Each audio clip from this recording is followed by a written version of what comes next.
He hated my friends. I noticed the way his jaw tightened when I mentioned a Friday night with them. The slight curl of his lip, the cold tap of his fingers on the counter. I stopped seeing them. Quietly, carefully. He nodded, satisfied. Control, not love. I remember thinking that then. I didn't know how right I was. Then he hated me for being alone. It started with a text, just 4 words, sent at 3 a.m. "Are you lonely?" I stared at it in the dark, the screen burning my retinas. I typed nothing. Silence is more than a weapon, it's a mirror. He wanted a reflection, not a partner. I watched him, always calm on the surface, a storm hiding behind those pale eyes. I thought I knew him. I thought love could withstand his kind of cold. I was wrong. I began to notice the subtle signs, the late nights, the faint perfume that wasn't mine, phone calls cut short when I entered the room. I convinced myself to ignore them at first. Denial is comforting, dangerous but comforting. Then came the message. I can't tell you everything, not yet. Everything I thought I knew unraveled. Suspicion curdled into certainty. Something was hidden, something I deserved to know. I didn't confront him, not yet. I didn't need to. Instead, I watched. Every detail, every lapse, every overcorrected gesture. The calm facade gave nothing away, but the shadows betrayed him. He wasn't careful enough. No one ever is. I traced his movements, phone records, emails, locations. The picture formed slowly, painstakingly, meticulously. A week later, I had the proof. The late-night dinners weren't business. They weren't meetings. The perfume wasn't random. It clung to his shirt, tucked under his jacket. Not mine. I smiled. Quietly. Beneath the calm, a plan crystallized. Rage is messy. Revenge is clean. Surgical. I didn't need words to confront him. I had prepared. I had anticipated every reaction. I had stacked the evidence like bricks, each one heavier than the last. The folder waited on the table when he returned. His face flickered, a shadow of recognition, or maybe a premonition. "What's this?" he asked. I didn't answer.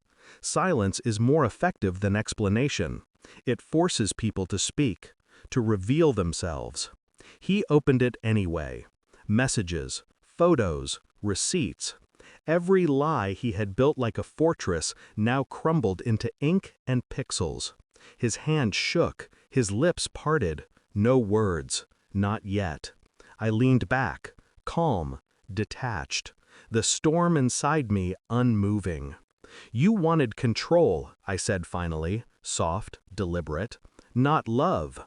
You wanted to cage me, isolate me, make me small." His breath hitched. Fear, maybe regret.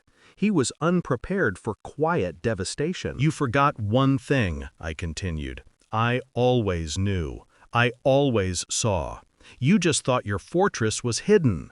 He opened his mouth, closed it again. His eyes darted across the pages, searching, pleading. I did not give him the relief of acknowledgement. I slid the folder across the table, slowly, calculated. My eyes never left his. "You built your world on me, on my compliance, my silence. And now?" He swallowed, something raw in his throat. "Now?" "Now," I said, "I walk away. No fight, no anger, just clarity. Just the weight of truth pressing down until it crushed him from the inside." He stumbled back, collapsed into the chair. The control he craved vanished. Every manipulation, every slight, every whisper, all of it stripped away by one simple truth. I knew. And now I no longer needed him. I had anticipated his every move. He had no strategy against someone who had already accounted for every betrayal. The air was cold, still. My heart beat like a metronome. Not for him, not for anything but myself. I collected my things. My life outside the cage waited, outside the control, outside him. I looked once at the ruin of his expression, shock, panic, something close to terror, and I realized this was freedom. Theirs was a prison of their own making. Mine had no doors, no walls. I didn't linger. I didn't gloat. I didn't explain. Words are for the weak. Evidence is stronger. Detachment sharper than any blade. I left the apartment, left the town, left him to the hollow echo of the life he had tried to control. His empire built on lies crumbled quietly, and he could do nothing but watch. Freedom tastes like silence, like absence, like knowing you are no one's possession. I am no longer tethered. No one owns me. He needed control. He wanted love masquerading as power. I gave him neither, and that's my victory. The city swallowed me. Shadows became my company, my past my teacher, my future mine alone.